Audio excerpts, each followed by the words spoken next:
তোমার এই ঘর তোমার এই মৃত্যু থেকে বাঁচাবে না। একদিন তুমি ঠিকই এই ঘর ছাড়বা। মৃত্যুর আগে যদি তুমি এই ঘর ছাড়তে পারতে আল্লাহর জন্য, তোমার জন্য আল্লাহ জান্নাতে বালাখানা তৈরি করে দিত। যে আল্লাহ তওবা করে এমন তওবা করছে, সে তার বাড়ি দিয়া দিছে, ব্যবসা দিয়া দিছে, দোকান দিয়া দিছে। কার জন্য আমি এই বাড়ি রাখলাম, কার জন্য আমি এই গাড়ি রাখলাম, কার জন্য আমি ব্যবসা রাখলাম, এই সন্তান। আজকে প্রত্যেকটা জায়গায় আমরা জানাজা দিতে যাই, কবরে সন্তান নামতে চায় না। গত কয়েকদিন আগে এক জানাজা গেছে, জানাজায় বড় ছেলে ওই যে কবরে নামতেছে না, বাবার কবর। ওরে আমরা ডাকতেছি, তুই কবরে নামায় নামবো না। অথচ ওই বেটা নামাজ পড়ছে, রোজা রাখছে, কিন্তু ওই ছেলে দিনদার না। আবার ওই যে মোবাইল চালায় চালায় আইছে, আবার কবর টবর দিয়া মোবাইল চালায় চালায় যাইতেছে। আপনি দেখে এই ছেলের জন্য আপনি যদি হাজি সাহেব হন, আল্লাহ হন, আপনি এই ছেলের জন্য জাহান্নামে যাইবেন। আপনার প্রথম জিম্মাদারি এই ছেলের ভাত কাপড় দেওয়া ছিল না। আপনার প্রথম জিম্মাদারি ছিল এই ছেলে আল্লাহকে চিনানো। এই ছেলেকে আল্লাহ যেদিন আপনাকে উপহার দিছে, ওই দিন শিখাই দিছে, ওর কানে আজান একামত দাও, তাকে জানা দাও আল্লাহু আকবার, আল্লাহু আকবার। বাবা তুই বলতে পারোস না, আমি তোর পক্ষ হইয়া বলতেছি, আল্লাহ সবচাইতে বড়, দুনিয়ার সব কিছুর চেয়ে আল্লাহ বড়, আল্লাহর ডাক সবচেয়ে বড়, আল্লাহর বিধান সবচেয়ে বড়। আল্লাহকে সবার উপরে মানতে হয়। যে আল্লাহকে ছোট করে তার ঈমান থাকে না। এরপরে বলতে আশহাদু আল্লা ইলাহা ইল্লাল্লাহ, আমি তোর পক্ষে সাক্ষী দিতেছি বাবা হিসাবে আল্লাহ ছাড়া কাউকে মানবো না, কারো ইবাদত করব না। জীবনের প্রথম দিন আমি যখন আমার ছেলে মেয়েকে আল্লাহর কাছ থেকে পাইলাম, ওই দিন আল্লাহ বলতেছে এই সন্তান তোমার না, এই সন্তান আমার, আমি দিছি তোমারে। ওর কানে কথা জানা দাও, আমার ছাড়া কারো মানার সুযোগ নাই। তাহলে আমি যদি জীবনের প্রথম দিনই আল্লাহর কাছ থেকে সন্তান নিচে এই কথা বইলা যে আমি সন্তানকে শিখাবো আল্লাহ সবচেয়ে বড়, আল্লাহ ছাড়া কাউকে মানা যায় না, যদি আমি এই দায়িত্ব বুঝা থাকি, তা আমার সন্তান যদি এমন শিক্ষা শিখে যেই শিক্ষা আল্লাহকে শিখায় না, নামাজ শিখায় না, রোজা শিখায় না, তাওহীদ শিখায় না, মুসলমানের পোলাপান, আপনি বলতে পারেন স্কুল কলেজের পড়ালেখা জায়েজ। আপনাকে যদি আমি বলি সেখানে তাওহীদ শিখায়, এই স্কুলে তাওহীদ শিখায়, আল্লাহকে শিখায়, ইউনিভার্সিটিতে আল্লাহকে শিখায়। একজন মুসলমান তার ছেলে তাওহীদ শিখলো না, আল্লাহকে শিখলো না, সে বুঝলো তার ছেলে জজ ব্যারিস্টার হবে, আল্লাহকে সে চিনলো না, সে আসলে বাবা হওয়ার যোগ্যই না। সে বাবা হওয়া, বাবা হিন্দু হইতে পারে, খ্রিস্টানও হইতে পারে, বৌদ্ধ হইতে পারে, মুসলিম বাবা হইলে কানে সর্বপ্রথম যে আওয়াজ দিছে ওই আওয়াজের শিক্ষা তাকে কেন দিল, কেন তাকে দিল? বললে বলবেন কথা করা কইতেছি, আল্লাহর কাছে যা বললেন যে কথা করা কইতেছি। যে আল্লাহর চিনল না আপনার ছেলে, যে আল্লাহর চিনার মতো কোনো অবস্থানই নাই, ওর ঈমান কবে ভাঙ্গে এটা ওর জানাই না, ওর বিবাহ কবে ভাঙ্গে ওর জানাই নাই। বিবাহ ভাঙ্গে আপনারা জানেন? কথা বলেন, বিবাহ ভাঙ্গে কি ভাঙ্গে না? ভাঙ্গে না। কেউ যদি কুফরি কথা বলে ওর বিবাহ থাকে না, ভাঙ্গে? ভাঙ্গে না। যেই বেচারায় নামাজ পড়ে না, তার অভিভাবকের, ওই মেয়ের অভিভাবকের অধিকার আছে অবশ্যই ওই ছেলে থেকে মেয়েকে আলাদা করে। আরো আলমরা ফতুয়া দেওয়ার সাথে থাকাই জায়েজ না, যে নামাজ পড়ে না ওর সাথে কি না থাকা জায়েজ না। আপনি দেখেন ফতুয়া খুললে দেখেন, সার্টিফিকেট আছে না, খুললে দেখ আমি ভুল করেছি না সহি করেছি, দেখেন আপনি খুলা। আমি তো চ্যালেঞ্জ করতেছি, আমি ভুল করি কই না, আপনি দেখেন আমি ভুল করেছি কিনা। এটা আপনি নিজের যতই আড়াল রাখেন, আপনি আড়াল রাখতে পারবেন না আল্লাহর কাছে। আমি বললাম আমাদের দেশে সাধারণ যারা আমি দেখছি জীবনের শেষে হজ করতেছে, উমরা করতেছে, কিন্তু তওবা নসিব না হইয়া দুনিয়া থেকে যাইতেছে। কারণ এই সোনার বাড়ি সে ছাড়তে পারতেছে, সোনার গাড়ি, সোনার চাকরি, বোঝেন নাই, সোনার ব্যবসা ছাড়তে পারে। এটা কি সোনা না জাহান্নাম? কথা বলে জাহান্নাম না? যাই হোক, যেই কথা আমি বলতেছিলাম, রাসূলুল্লাহ সাল্লাল্লাহু আলাইহি ওয়াসাল্লাম এই কথা বলছেন, আমার উম্মতের মাঝে কিছু লোক তিহামা পর্বতমালা পরিমাণ ইবাদত নিয়ে আসবে, কিন্তু কিয়ামতের দিন আল্লাহর সামনে তারা দাঁড়াবে যখন, তাদের এই আমলনামা ধূলিসাৎ হয়ে যাবে, তার আমলনামা কোনো কাজে আসবে না। এটা কার কথা? আল্লাহ রাসূল সাল্লাল্লাহু আলাইহি ওয়াসাল্লাম। কাদের ব্যাপারে? যে গোপনে গুনাহ করে। লোকটা নামাজ পড়ছে কি পড়ে নাই, আল্লাহ রাসূল কি বলছে? নামাজ তো পড়ছেই সাল্লাল্লাহু আলাইহি ওয়াসাল্লাম, বাড়তি নফল ইবাদত অনেক আছে, নফল দান আছে, নফল সদকা আছে, নামাজও পড়ছে, কিন্তু গোপন গুনার সাথে এমন ভাবে জড়িত। মোবাইল নিয়ে যখন আলাদা হয়েছে, অথবা বন্ধুদের সাথে আড্ডায় যখন আলাদা হয়েছে, গুনাহ করার সুযোগ যখন পাইছে তখন সে গুনাহ করছে। সে আল্লাহর ভয় তার দিলের ভিতরে ছিল না। মানুষ সবাই জানতো অনেক বড় নামাজি, তাহাজ্জুদ পড়ে, ইশরাক পড়ে, আওয়াবিন পড়ে, কিন্তু এই গোপন গুনাহ তাকে আল্লাহর কাছে কিয়ামতের দিন সব রোজা নামাজকে ধ্বংস করে দাঁড় করে দেয়। তাহলে আমাদের ভিতরে এমন গোপন গুনাহওয়ালা লোক নাই? নাই? আছে না নাই? গোপন গুনার ম্যাক্সিমাম গোপন গুনাহ কি হয়? নারী পুরুষ সংগঠিত হয় না? কথা বলেন, গোপন গুনাহ কি হয়? তাহলে একজন নামাজি, তার নামাজ, ওই যদি তার চোখ ঠিক না থাকে, পরনারীর প্রতি নজর যায়, পরনারীরা মোবাইলে দেখে, বাজারে দেখে, হোটেলে দেখে, হাসপাতালে দেখে, ওর কথার স্বাদ, পরনারীর সাথে কথা বলতে কথার স্বাদ লাগে, জিকিরের স্বাদ নাই, কোরআন তেলাওয়াতের স্বাদ নাই। পরনারীর গান শুনতে, কথা শুনতে, খবর শুনতে অনেক ভালো লাগে, আর সময় ব্যস্ত, ওর একটু কোরআন তেলাওয়াত শুনতে অত ভালো লাগে। ওর রাত কাটাইতে, নাটকের সাথে রাত কাটাইতে ওর ভালো লাগে।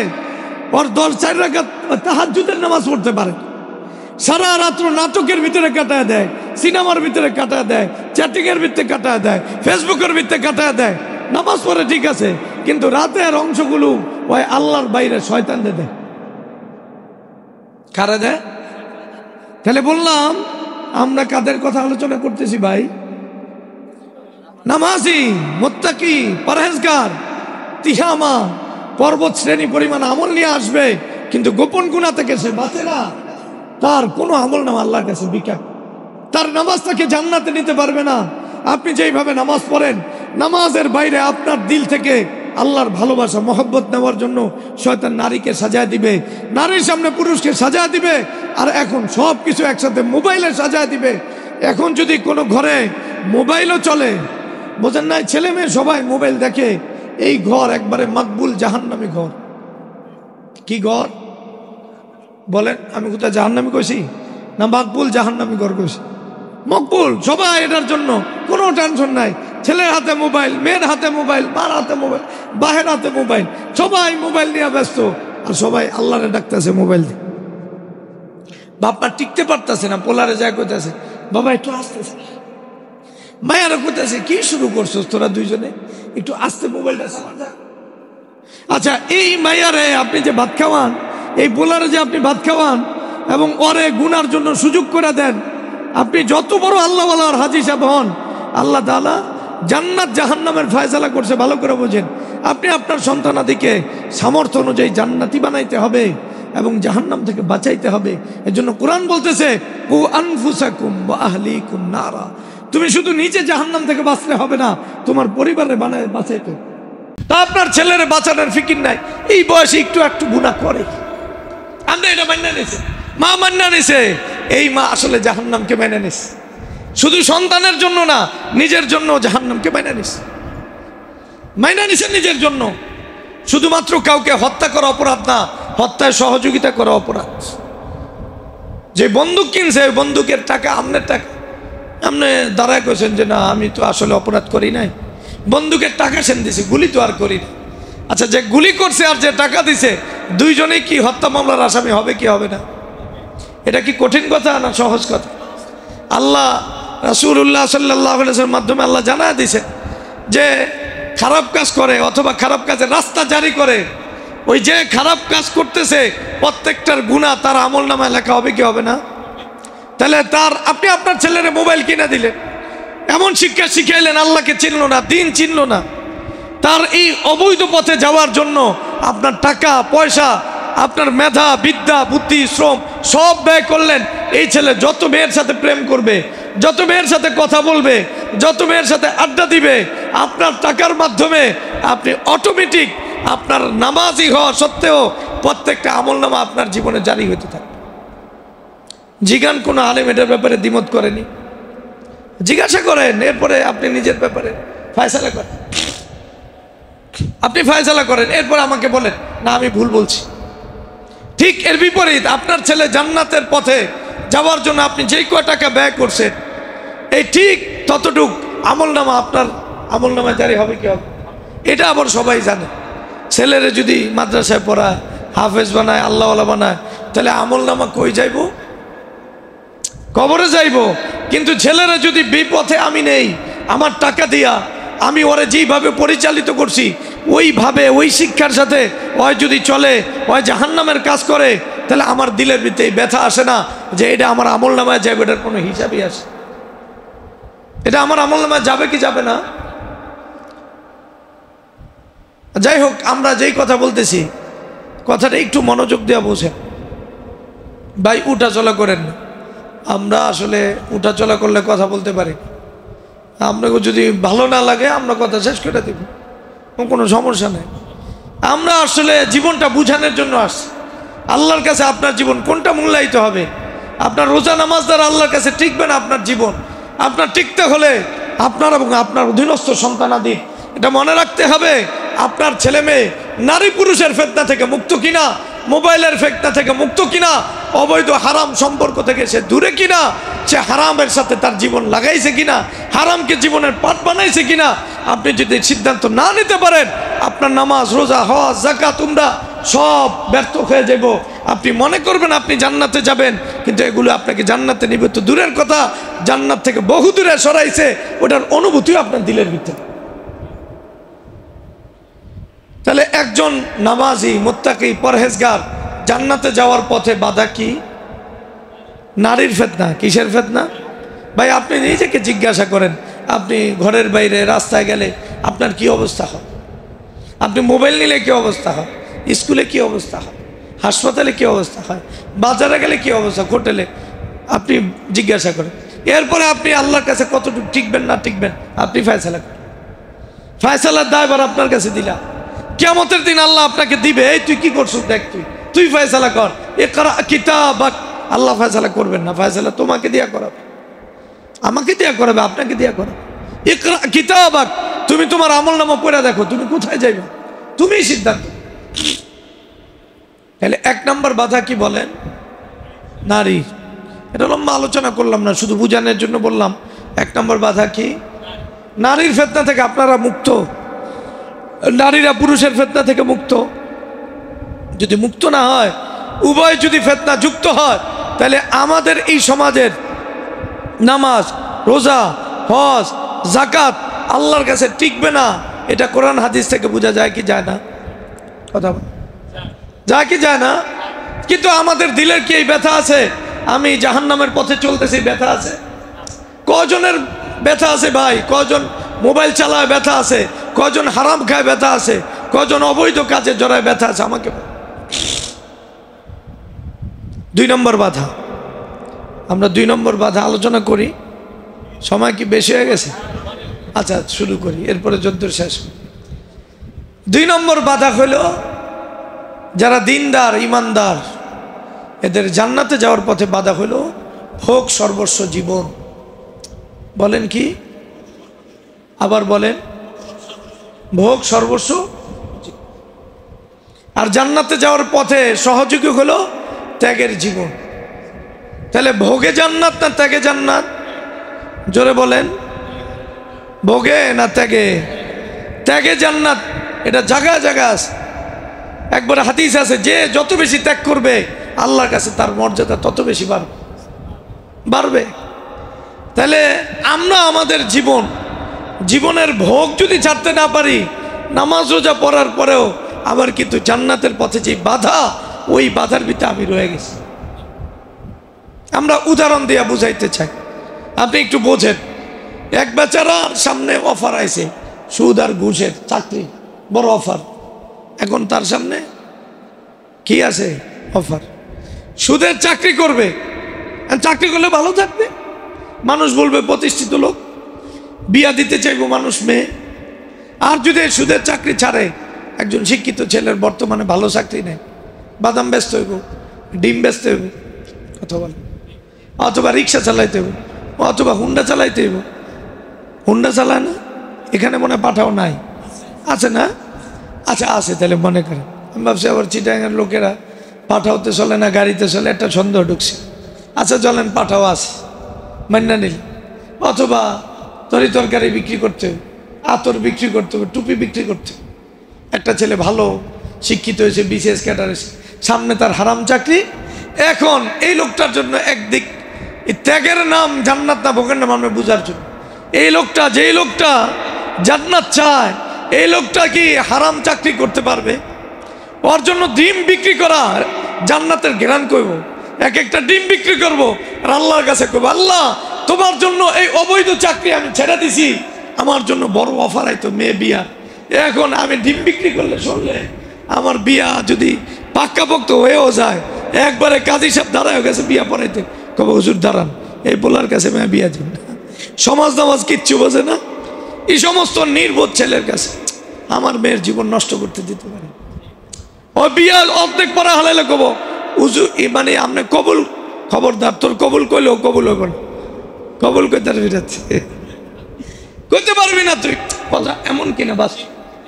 আরে বিশ্বাস করেন আমরা বিয়ার জগতে আসি তো, আজকেও বিয়া পড়াইছি একটা, একবারে দিনদার ইমানদার একটা ছেলে, ইমানদার দিনদার, কিন্তু ওই ছেলের একটু চাকরি সমস্যা।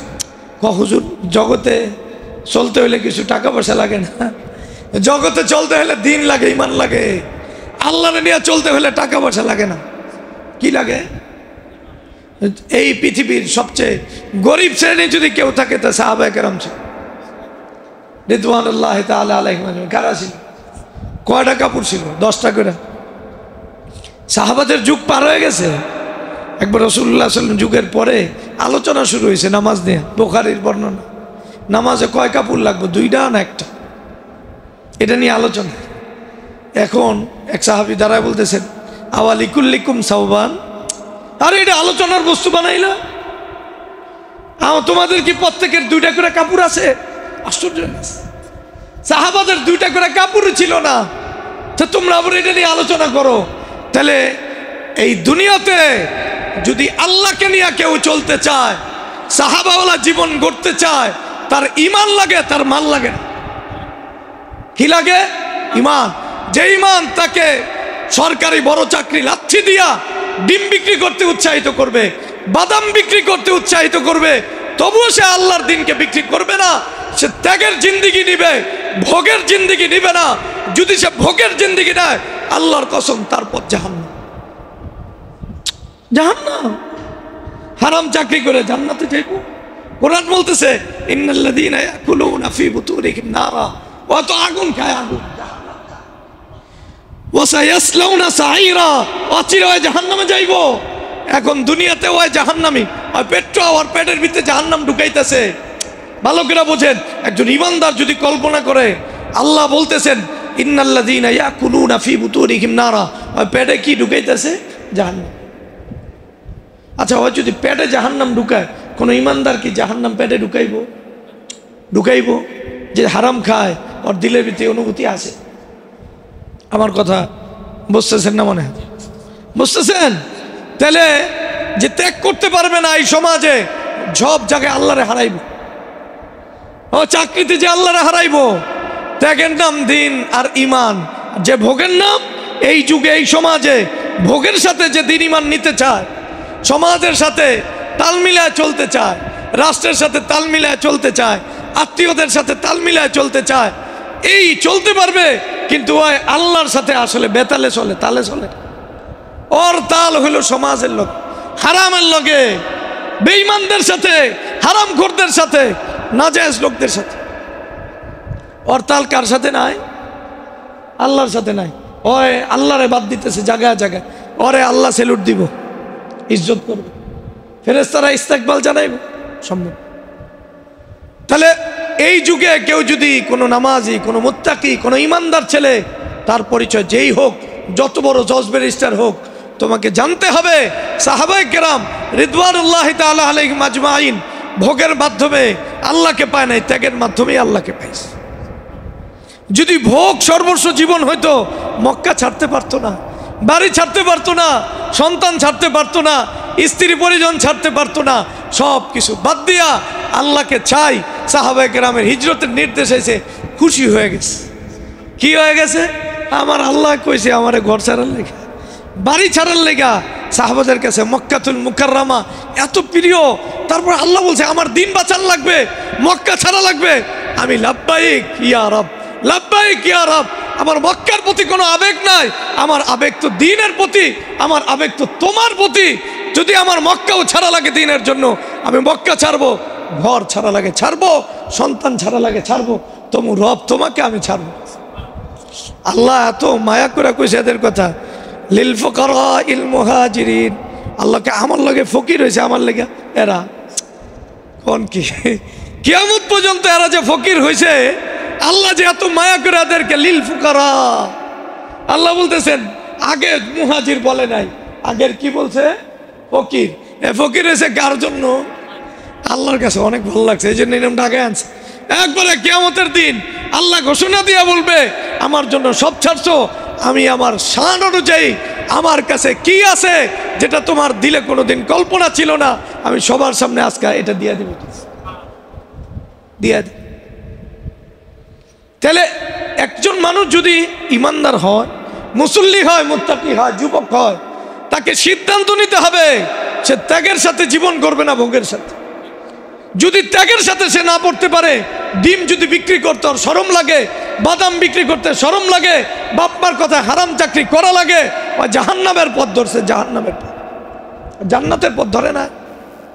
বিশ্বাস করেন, জায়গায় জায়গায় এই মাসলা, ওর মোবাইল ছাড়তে শরম লাগে, একটা ছোট মোবাইল ব্যবহার করব, কিন্তু জানে না ওর রাত গুলো একবারে আবু জাহেলের চেয়েও খারাপ কাজের বিদ্যা আছে। ও যদি ইমানদার হইতো মোবাইল ত্যাগ করে ফালায় দিত, যেই মোবাইল আমার আল্লাহতে দূরে নিছে এই মোবাইলটা লাত্তি মেরে ফালায় দিত। এখন আর মোবাইল ছাড়তে পারে না। বললাম দ্বিতীয় পথ হইল ত্যাগের মাধ্যমে আল্লাহকে পাইতে হয়।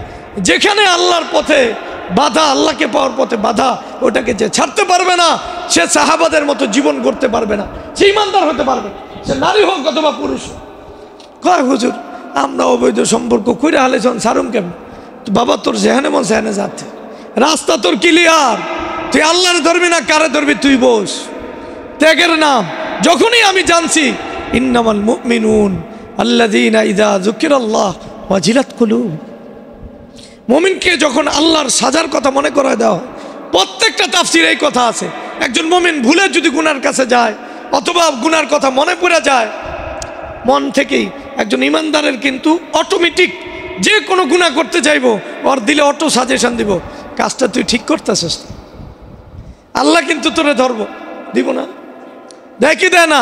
যুকির আল্লাহর অর্থ এক অর্থ এটা, তার দিলে অটোমেটিক আল্লাহ মনে করায় দেয়, মনে পড়ে যায় তার, হাই আমি কি করতেছি, আল্লাহর কাছে কি অবস্থা হইব, তখন তার দিল কাঁপা শুরু হয়, হাত থেকে মোবাইল পড়ে যায়, কি করতেছি আমি, ভয় পেয়ে যাস, এটা ফালা দেয়, এটা চলবো না, আমার অবৈধ সম্পর্ক চলবো না, অবৈধ চাকরি চলবো না, অবৈধ ব্যবসা চলবো না, অবৈধ অনুষ্ঠান চলবো না, অবৈধ দল চলবে না, এই সব কিছু যে বলতে পারে সে হইলে আসলে ইমানদার। ইন্নাল্লাযীনা ক্বালু রাব্বুনাল্লাহ, যে বলছে একমাত্র আমার রবকে, আমি কাকে মানবো? আল্লাহ রবের বাইরে কোনো চাকরি, কোনো ব্যবসা, কোনো দোকান, কোনো ঘর, কোনো বাড়ি, কোনো দল, কোনো সংগঠন, দুনিয়ার কোনো স্বার্থ না। সুম্মাস্তাকামু, আল্লাহরে নিয়ে থাকে। দুনিয়ার যেই জায়গায় আল্লাহ অনুমতি দেয় এটা আল্লাহর অনুমতি বাইরে কোথাও থাকে না। ক্বালু রাব্বুনাল্লাহু সুম্মাস্তাকামু, কারে নিয়ে থাকে? আল্লাহরে নিয়ে থাকে, অন্যরে নিয়ে থাকে না। চাকরি, হারাম চাকরি নিয়ে থাকে না, হারাম ব্যবসা নিয়ে থাকে না, হারাম সম্পর্ক নিয়ে থাকে না, হারাম বন্ধু দিয়ে থাকে না, হারাম দল, হারাম সংগঠন, হারাম অনুষ্ঠান নিয়ে থাকে। ভালো করে বোঝেন, উম্মতে মুসলিমার ভিতরে নামাজের সংখ্যা কম না, উমরার ভিতরে জায়গায় পাওয়া যায় না, মাশাআল্লাহ এত হাজি সাহেব, কিন্তু ওই লোক ত্যাগওয়ালা লোক নাই, সব ভোগের লোক আছে। ওই মোবাইল ছাড়তে পারে না, চাকরি ছাড়তে পারে না, ব্যবসা ছাড়তে পারে না, আয়েসি জীবন ছাড়তে পারে না। ওর একটা লেভেল আছে জীবনের, ওই এসিতে বড় ছোট্ট এসি লাগবেই, এসি লাগবে। এই এসির জন্য ওই জান্নাতেরকে ছেড়ে দিছে, জান্নাতের অফারকে ছেড়ে দিছে। ভালো করে বুঝেন, বর্তমানে সমস্যার সবচেয়ে বড় যেটা ইমানদার দাবিদারদের দ্বিতীয় সবচেয়ে বড় সমস্যা, নারীর পরে ওই এটা সিদ্ধান্তই নিতে পারে না ত্যাগের মাধ্যমে আল্লাহকে পাওয়া যায়। কিসের মাধ্যমে বলেন না, কিসের মাধ্যমে? এ ভাই, ত্যাগের মাধ্যম ছাড়া আল্লাহকে পাওয়া যায় না, ত্যাগ করে আল্লাহকে পাওয়া যায়। সাহাবারা যেই পথে আল্লাহকে পাইছে, আপনাকে ওই পথেই আল্লাহকে পাইতে হবে, ভিন্ন কোনো পথ নেই আল্লাহকে পাওয়ার। সাহাবারা যেই পথে আল্লাহকে পাইছে, সাহাবারা যেইভাবে একবারে দুনিয়ার বৈধ জিনিস তো ছাড়ছে, হারামের কাছেও যায় না। আপনি হারামই ছাড়তে পারেন? আপনারা যদি বৈধ জিনিস ছাড়তে কই, হুজুর এটা কি বৈধ না? আচ্ছা, সাহাবায়ে কেরাম যা ছাড়ছে এটা কি সব অবৈধ জিনিস? তাদের ঘর কি অবৈধ ছিল? বাড়ি কি অবৈধ ছিল? মক্কা কি অবৈধ জায়গা? কথা বলেন না, বৈধ জায়গা। আল্লাহর হুকুম আসলে বৈধতা চোখ বুঝা ছাড়তে হয়, আর হারাম ছাড়তে হয়, এটা কি বলতে হয়? তো যাই হোক, এমন 10-12টা আলামত আছে, মানে বাধা আছে, এটি টপকাইতে হবে। তাহলে কেউ যদি তার নামাজ বাকি রাখতে চায়, রোজা বাকি রাখতে চায়, আল্লাহর কাছে তার ইমানি জীবন এটা প্রমাণ করতে চায়, তাহলে তাকে কি ভোগ সর্বস্ব জীবন যাপন করতে হবে না ত্যাগের জীবন? যেইখানে যেই কাজে আল্লাহ নারাজ, ওই কাজ ছাড়া লাগবে কি ছাড়বে না? এই জন্য আল্লাহ পরিচয় দিয়েছেন রাসূলুল্লাহ সাল্লাল্লাহু আলাইহি সাল্লামের মাধ্যমে, আল মুহাজিরু মান হাজারা মা নাহাল্লাহু আনহু। মুহাজির আল্লাহর জন্য সব কিছু ছাড়ছে এমন লোকদের একটা সংজ্ঞা হলো কি, কয় আল্লাহর নিষিদ্ধ বিষয়কে সে পরিহার করে চলে, ওটার ধারে কাছেও যায় না। ওটার কোথায় যায় না? কথা বল। তাহলে আমরা মনে করেন আমরা আল্লাহর চাই, জান্নাত চাই, সব চাই, পৃথিবীতে আল্লাহর দিন প্রতিষ্ঠিত এটা চাই, কিন্তু আসলে আমরা ত্যাগের জীবনই নিতে পারি না।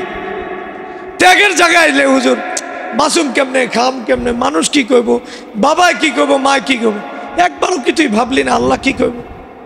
কিয়ামতের দিন আল্লাহ তো তোরে সবার সামনে দাঁড় করাইব, তখন সব নবীরাই তো থাকবো আলাইহিমুসসালাতু ওয়াসসালাম, সব সাহাবারা থাকবো, সব বদকাররা থাকবো। ওই সময় তুমি যদি বদকারের সাথে মিলা যাও, তাহলে তোমার কি কেমন লাগবে এটা চিন্তা করো না ভাই? আপনার কেমন লাগবে এটা চিন্তা করেন না? যাই হোক, যেই কথা বললাম, একজন মানুষ এই যুগে যদি দ্বীন আর ঈমান রক্ষা করতে চায়, সে কি ভোগের জীবন দ্বারা রক্ষা করতে পারবে না ত্যাগের জীবন দ্বারা রক্ষা করতে পারবে? যেখানেই আল্লাহর হুকুমের বাইরে, আল্লাহর হুকুমের বাইরে কোনো বন্ধু ডাকছে, ওই বন্ধুর ডাক আমার কাছে বড় না, আল্লাহর ডাক বড়। আল্লাহর হুকুমের বাইরে কোনো মেয়ের বিয়ের প্রস্তাব আইছে, ওই মেয়ে নামাজ পড়ে না, আমার সব বাড়ি গাড়ি খাড়াই রয়েছে, এই মেয়ের বিয়া করলে আল্লাহর হুকুম নাই। আমি একজন কৃষকের মেয়েকে বিয়া করতে রাজি, কিন্তু আল্লাহকে দেখাইতে পারি আমি এই সমস্ত গাড়ি বাড়ি লাথি মারি, এই ডাক আমি উপেক্ষা করি। আমার বাবাও যদি আমার কয় হারাম চাকরি করতে, আর না করলে আমার বাবা যদি ঘাট ধরে বাইর করে দেয়, ইমানদারের সিদ্ধান্ত নিতে হবে, ইন্নাল্লাযীনা কালু ওয়াস্তাকামু। আমি তো বলছি রব আমার, তোমাকেই মানবো, আমি তোমাকে নিয়েই থাকবো, এরপরে আবার বাবার কথা অসম্ভব। আমি বাবার সাথে বেয়াদবি করব না, মাথা নিচা করে মানবো আল্লাহর কথা। কার কথা মানবো? বাবা ডাকছে শরীয়ত বিরোধী, অসম্ভব। মা ডাকছে, অসম্ভব। স্কুল ডাকছে, অসম্ভব। কোন দল ডাকছে, অসম্ভব। সমাজ ডাকছে, অসম্ভব। পরিবার ডাকছে হারাম কাজে, না না না, আমি ত্যাগের জীবন করতে চাই। আল্লাহর কাছে ত্যাগের জীবন প্রিয়, আল্লাহর কাছে ভোগের জীবন প্রিয় না, অসম্ভব। আল্লাহ কোরআনে কাফেরদের আলোচনা করছে, আমরা একটু বলি আপনার শোনে। সূরা মুহাম্মাদে একবারে নাম কি সূরার কোন? মুহাম্মদ সাল্লাল্লাহু আলাইহি ওয়াসাল্লাম। নামটা কত সুন্দর না? কত সূরার নামই তো আছে, এই সূরার নামটা অন্যরকম। নাম কি? সূরা মুহাম্মদ। এই সূরার আরেকটা নাম আছে কিতাল। এই সূরার আরেকটা নাম কি? মুহাম্মদ আর কিতাল দুটো একসাথেই জড়িত। সাল্লাল্লাহু আলাইহি ওয়াসাল্লাম, দুটো আলাদা না, আমরা আলাদা করছি। আমরা কি করছি? যাও এটা পরের আলোচনা। নাম কি? মুহাম্মদ সাল্লাল্লাহু আলাইহি ওয়াসাল্লাম। আল্লাহ এখানে একটু জায়গায় আলোচনা করতে গিয়ে বলছেন, কি বলছেন? ওয়াল্লাযীনা কাফারু ইয়াতামাত্তাউনা ওয়া ইয়াকুলুনা কামা তাকুলুল আনআম। আল্লাহকে যারা কাফের ওদের পরিচয় দিতেছে, ইয়াতামাত্তাউনা ভোগের জীবন যাপন করে। আচ্ছা বলেন তো, এটা আমার কথা না কোরআনের কথা? ওলামায়ে কেরাম আছে, জিজ্ঞাসা করে ইয়াতামাত্তাউনা মানে কিসের জীবন তাদের? ভোগের জীবন, আয়েশি জীবন। ওয়া ইয়াকুলুনা কামা তাকুলুল আনআম, একবারে একবারে চতুষ্পদ প্রাণীর মতোই খানা খায়। কোনো দেখবেন বামাতে খায়, যেমনে মন সেমনে খায়, হালাল খায় না হারাম খায় না হিসাব করে খায় না, খাইতেছে মন চায়, বেটিগুলোকে বয়ে খাইতেছে, খায় না। প্রত্যেকটা হোটেলে হোটেলে খায়। আপনারা কবেন এর কি ঠিক না ব্যাট ঠিক? হুজুর আপনি কী করেন ভাই? ঠিক ব্যাটাকে আপনিই কন, সব মাসলা মুফতির কাছে জিজ্ঞান লাগে, কথা বলেন। কোন মেয়ের দিকে তাকাইলে ভাল লাগে না খারাপ লাগে, আপনি কন, এটা আমার জিজ্ঞান কেন, আপনি নিজেরে কন। সব মাসলা মুফতি সাহেব কইলেই কি আপনার দিলের আওয়াজ বন্ধ হয়ে যাব? কথা বলে। অনেকে কয় সহশিক্ষা জায়েজ না না জায়েজ, কত হুজুররা জায়েজ করছে। আচ্ছা বাবা তুই কস না জায়েজ না না জায়েজ, তুই যখন যাস নারীদের সাথে একসাথে তোর কেমন লাগে? ক হুজুর এটা তো কেমন কেমন জানি লাগে। তা মুফতি সাহেব জিজ্ঞা লাভ কিরে বাপ, কিয়ামতের দিন তোরে তো আল্লাহ জিজ্ঞাবো তোরে ইকরা কিতাবাক, তুমি মুফতি সাহেব জিজ্ঞাস কেন? মানে ফাঁকিবাজির একটা রাস্তা তৈরি করা, ফাঁকিবাজির আর জায়গা নাই। আল্লাহ আমাদেরকে মাফ করুক। তাহলে যদি নামাজি জান্নাতে যাইতে চায়, দুনিয়া জয় করব, যেই যুবকরা এরা যদি জান্নাতে যাইতে চায়, এরা ত্যাগের মাধ্যমে আল্লাহকে বুঝাইতে হবে আমরা সব ছাড়তে পারি, তোমাকে ছাড়তে পারি না। প্রয়োজনে মোবাইল ছাড়বো, চাকরি ছাড়বো, ঘর ছাড়বো, বাড়ি ছাড়বো, জীবন ছাড়বো, সব ছাড়বো, কিন্তু তোমাকে ছাড়বো না। ওর জীবন সাহাবাদের জীবনের সাথে, কার জীবন? আর যে পদে পদে আল্লাহকে বিক্রি করে দেয়, আল্লাহকে বার্তা দেয়, উলাইকাল্লাযীনা ইশতারাউদ দালালাতা বিল হুদা, সব জায়গায় হেদায়েতকে বাদ দিয়া গুমরাহির পথ নেয়, বন্ধুটাকে সারা দেয় হারাম কাজে, মোবাইল দিয়ে হারাম কাজ করে, হারাম ব্যবসা করে, হারাম বাণিজ্য করে, হারাম আত্মীয়দের সাথে ওর পীড়িত বেশি আছে না নাই? বিয়ার সময় হারাম, যৌতুক দেয় হারাম, একবারে চিটাং এলাকায় বিশেষ করে বিবাহের ক্ষেত্রে এত রুসুম, ওই সিজনে এইটা, ওই সিজনে এইটা, এগুলো সব জাহিলিয়াত, এগুলো আবু জাহেলরা তৈরি করছে, এগুলি মুহাম্মদুর রাসূলুল্লাহ তৈরি করে নাই সাল্লাল্লাহু। মুহাম্মদুর রাসূলুল্লাহ সাল্লাল্লাহু জীবন ছিল সাদেকিতে ভরা। বিয়ার সময় নিজের সবচেয়ে প্রিয় মেয়ে এবং পৃথিবীর সবচেয়ে সেরা মেয়ে বিয়া দিতেছে এমন ছেলের কাছে, ওই মাটিতে শোয়, মসজিদে নববীতে জায়গা, তাও রাসূলুল্লাহ সাল্লাল্লাহু বিয়ার পরে একটা কিছু কুঠি বানায় দিছে আলী ইবনে আবি তালেব রাদিয়াল্লাহু তাআলা। আর থাকতো কই? মসজিদে নববীতে। কোন জায়গায়? অনেক বড় জায়গা নাই, ঘর নাই, দুয়ার নাই, পৃথিবীর সবচেয়ে একবারে সেরা রমণী, সবচেয়ে সেরা বংশের মেয়ে, সবচেয়ে সেরা, সব সাইয়্যিদুল মুরসালিন সাল্লাল্লাহু আলাইহি সাল্লাম এমন লোকের কাছে দিতেছে, যেই লোকের কাছে যাইয়া আটা পিসা লাগে, কি পিসা লাগে, আবার এই কুয়াতে পানি আনতে হয়, আবার রুটি বানায় খাইতে হয়, হাতের ভিতরে করি পড়ে যায়, এখানে দাগ পড়ে যায়। ওই মুহাম্মদুর রাসূলুল্লাহ সাল্লাল্লাহু আলাইহি নিজের মেয়েকে দিয়া শিখাইছেন ভোগের ভিতরে এটা আসলে সুখ না, আসল সুখ তো ত্যাগের ভিতরে। আজকে এই ত্যাগের জীবন যাপন করার কারণে মসজিদে মসজিদে তাদের আলোচনা হয়, তারা ভোগের জীবন যাপন করলে আলোচনা হইতো না, হইতো না। এই জন্য আল্লাহকে যদি কেউ পাইতে চায়, আল্লাহকে পাওয়ার জন্য তার এই সিদ্ধান্ত নিতে হবে, আমি আল্লাহকে নারাজ করব না, আর দুনিয়ার যাকে মনে চায় তাকে নারাজ করব। প্রয়োজনে আমার জীবিকার ব্যবস্থা হবে, প্রয়োজনে আমি না খায় আল্লাহকে স্মরণ করব, প্রয়োজনে সমাজ আমাকে থুতু দিবে, আমি অপেক্ষা করব কিয়ামতের দিন আল্লাহ এ সমস্ত থুতুবাজরে আমার সামনে আনবে।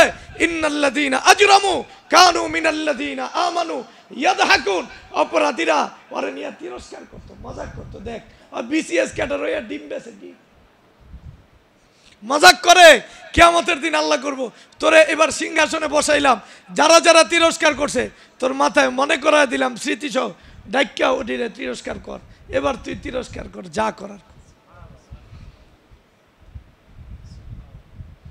কথা বুঝেন, সমাজে তাকে থুতু দিতে পারে, তার কাছে মানুষ বিয়ে দিতে, এই যুগের মানুষ একবারে হুজুর মানুষও বিয়ে দিতে নাও পারে, কিন্তু সে হারাম চাকরি করতে চায় না, হারাম ব্যবসা করতে চায় না, সে হারাম বাসায় থাকতে চায় না। যেই বাসায় বিবিরে নিয়ে পর্দা করাইতে পারবো না, ওই বাসায় থাকবো না, প্রয়োজনে টিনের বাসায় থাকবো, এমন বাসাকে যে অবলম্বন করতে পারে আসলে ওই তার ইমানকে হেফাজত করতে পারে। আর যার স্তর আছে সামাজিক, আমার এমন ঘর লাগবো, আমার এমন বাড়ি লাগবো, আমার এমন চাকরি লাগবো, আমার পোলার এমন চাকরি করা লাগবো, সমাজে আমি মুখ দেখাবো কেমনে, ওদের মুখে কিয়ামতের দিন আল্লাহ আলকাতরা মারবো, ওদের মুখ আল্লাহ আলকাতরা মারবো। হারামের সাথে কোনো দিনও দিন থাকতে পারে না, পারে পারে থাকতে। তাইলে ভালো করে আমার কথা বুঝেন, আমি শেষ করে দিতেছি। তাইলে সত্যিকার অর্থে ইমানদাররা যদি জান্নাতে যাইতে চায়, তাহলে ত্যাগের জীবন না ভোগের জীবন? কোন জায়গায় ত্যাগ করতে হইব? যেখানে আল্লাহ নারাজ। যেখানে কে নারাজ?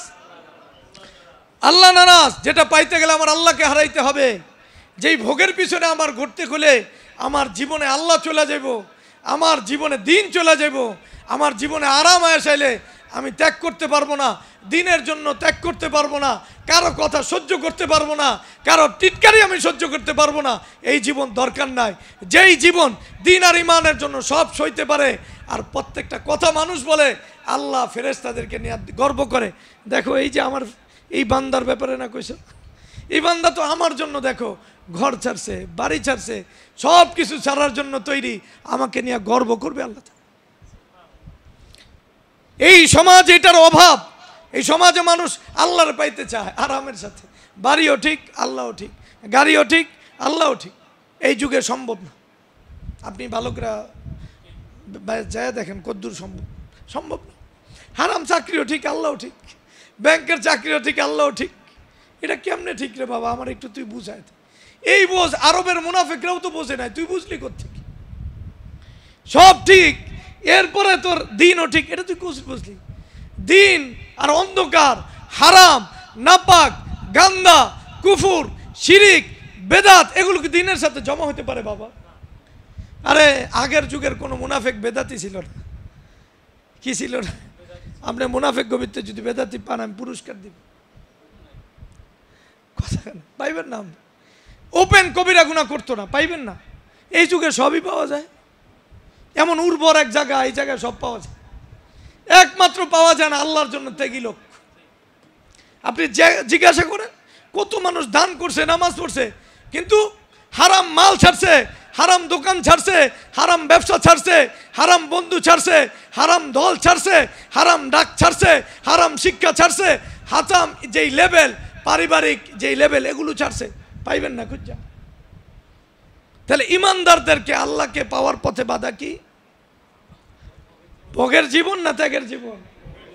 আর ত্যাগের জীবন তাকে জান্নাতি বানায়। এখন বলেন, যদি আল্লাহকে পাইতে চায় কোনো ইমানদার, তার ত্যাগের জীবন নিতে হবে কি হবে না? আল্লাহর ডাকে সাড়া দিতে হবে না যে হারাম কাজে ডাকে তার ডাকে সাড়া দিতে হবে? কারা কারা তৈরি আছে? একটু কষ্ট করে দাঁড়ান, দাঁড়ান একটু কষ্ট, যারা ত্যাগের জীবন বরণ করবেন। মাশাআল্লাহ, সবাই কাছে আসে, আরেকটু আগে আসে। বলেন আল্লাহ, বলেন আল্লাহ। আমাদের জীবন সাহাবাদের মতো বানায় দাও। হে আল্লাহ, তোমার জন্য যেন সব ত্যাগ করতে পারি, ঘর ত্যাগ করতে পারি, বাড়ি ত্যাগ করতে পারি, দেশ ত্যাগ করতে পারি, প্রয়োজনে জীবন ত্যাগ করতে পারি। হে আল্লাহ, আমরা হারাম চাকরি করব না, হারাম সম্পর্ক করব না, হারাম ব্যবসা করব না, হারাম সঙ্গীর সাথে থাকবো না, হারাম অনুষ্ঠানে যাব না, হারাম সামাজিক রীতিনীতি গ্রহণ করব না, পারিবারিক রীতিনীতি গ্রহণ করব না। হে আল্লাহ, সবার উপরে তোমাকে রাখি। মা লাহু মিন কুওয়াতি ওয়ালা নাসির। আজকে ওরে কেউ সাহায্য করতে পারবে না, কেউ ওরে বাঁচাইতেই পারবে না।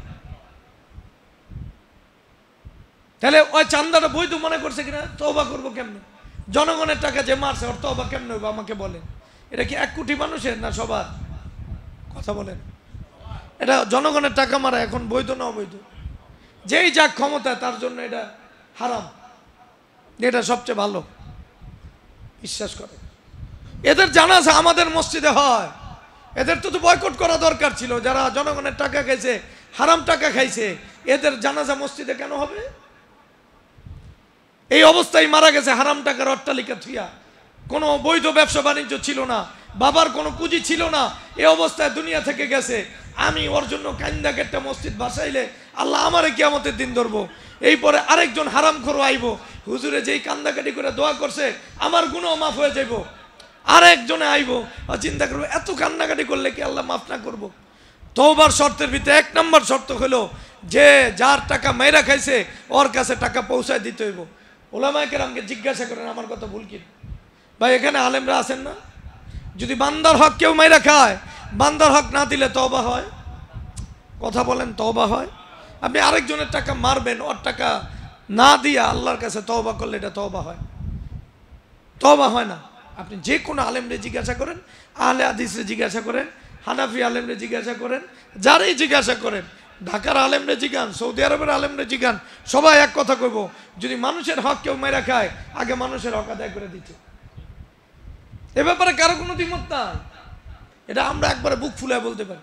কিন্তু এই তওবার কথা আপনার কাছে জানা নাই। আমার বহু মানুষ দেখছি জীবনের শেষে বহুত নামাজ পড়ে, রোজা রাখে, উমরা যায় প্রত্যেক বছর, দান সৎকা করে, কিন্তু হারাম টাকার বাড়িটা সে দিয়া দিতে পারে না। এ মনে করছে এই বাড়ি তারা অজয় করবে না। আল্লাহর কসম, কুল ইন্নাল মাউতাল্লাযী তাফিররুনা মিনহু ফাইন্নাহু মুলাকীকুম সুম্মা তুরাদ্দুনা ইলা আলিমিল গায়বি ওয়াশ শাহাদা ফায়ুনাব্বিউকুম বিমা কুনতুম তা'মালুন।